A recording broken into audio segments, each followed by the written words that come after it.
Welcome everyone to our next online SAP FICO configuration tutorial series. Here in this tutorial, we will see how to assign accounting principles to ledger groups.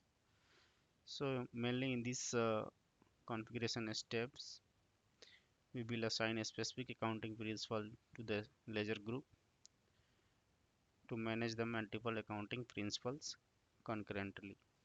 So let's try here. Go to transaction code SIMG, press enter.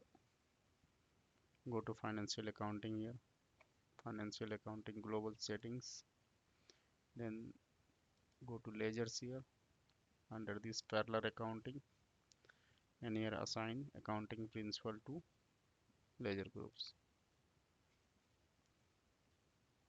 Click on new entries. Here I will choose IFRS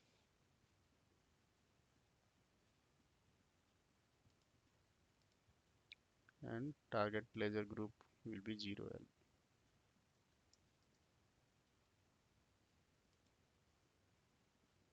Press enter and click on save here. Continue.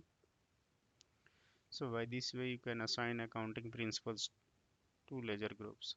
Thank you for watching this tutorial. Please subscribe our channel on YouTube.